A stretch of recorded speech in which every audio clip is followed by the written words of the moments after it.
ব্যাটারদের চরম ব্যর্থতা, খুবই জঘন্যতম ব্যাটিং, একেবারেই এলোমেলো অগোছালো শট, তাই তো? চট্টগ্রাম সাগরিকার এই স্টেডিয়ামে ২০০ রানের উইকেটেও বাংলাদেশ করতে পারেনি ১১০ রান। ২০ ওভার শেষে ৮ উইকেটে মাত্র ১০৯ রান করে বাংলাদেশ। আজকের এই ম্যাচে শুধুমাত্র ক্যাপ্টেন তৌহিদ হৃদয় ছাড়া আর কোনো ব্যাটসম্যান রান করতে পারেনি, কোনো ব্যাটসম্যান ভালো ব্যাটিংটাই করতে পারেনি। মনে হচ্ছিল তারা প্রত্যেকেই তাদের ব্যাটিংটা ভুলে গেছে। তারা প্রত্যেকেই আজ প্রথমবার ক্রিকেট খেলতে এসেছেন কিংবা খেলা শিখতে এসেছেন। মনে হচ্ছিল কোনো একাডেমি মাঠে কোনো প্র্যাকটিস চলছিল, আবার কখনো মনে হচ্ছিল এটা কোনো গ্রাম অথবা পাড়ায় ক্রিকেট চলছিল, যেখানে একের পর এক ব্যাটসম্যানরা আসছে যাচ্ছে, ভুল শট খেলছে, বলের সুইং বুঝতে পারছে না, বলের মুভমেন্টও বুঝতে পারছে না।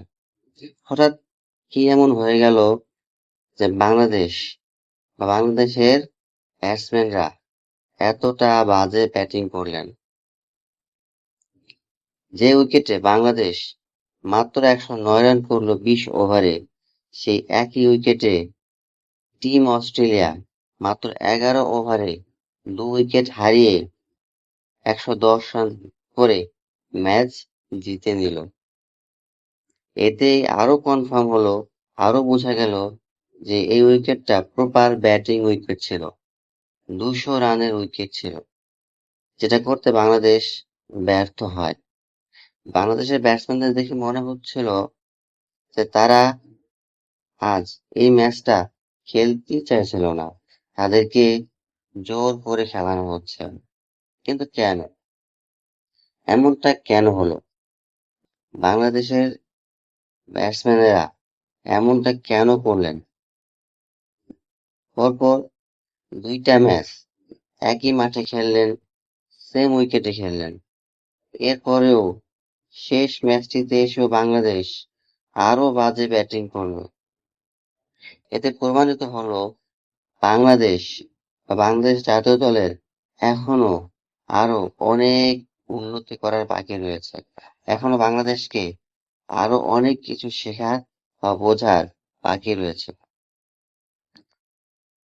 বিশেষ করে অস্ট্রেলিয়ার স্পিন অ্যাটাক বাংলাদেশ একেবারেই বুঝতে ব্যর্থ হয়েছে।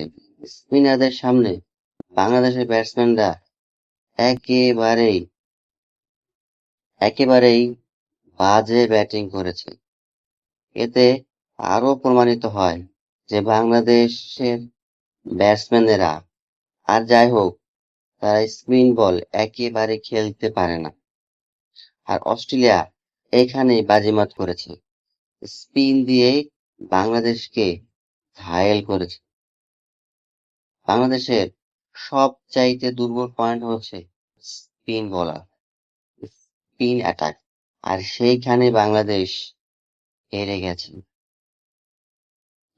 যদিও বাংলাদেশে স্পিন বোলিং মেশিন এসেছে, সেই বোলিং মেশিনে বাংলাদেশ কতটুকু প্র্যাকটিস করে, যতটুকু প্র্যাকটিস করুক না কেন, বাংলাদেশকে তো স্পিনের এগেনস্টে ভালো খেলার কথা ছিল।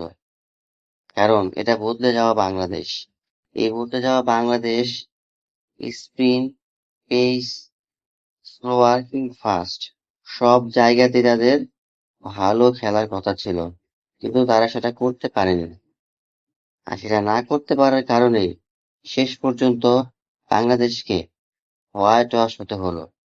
অস্ট্রেলিয়ার সাথে ৩ ম্যাচ টি-টোয়েন্টি তিনোটাই হারতে হলো। যদিও বাংলাদেশ ওয়ানডেতে দুর্দান্ত খেলেছে, কিন্তু টি-টোয়েন্টিতে অস্ট্রেলিয়া তারও চেয়ে দুর্দান্ত কামব্যাক করে এবং বাংলাদেশকে হোয়াইট ওয়াশ করে ওয়ানডে সিরিজের প্রতিশোধ নিল। এখন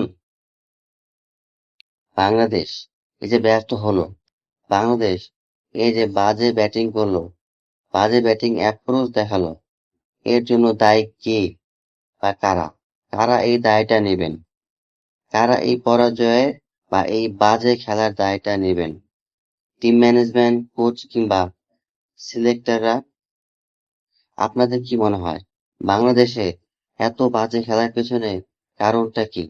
আপনাদের মন্তব্য মতামত কমেন্ট বক্সে কমেন্ট করে জানাবেন। ধন্যবাদ।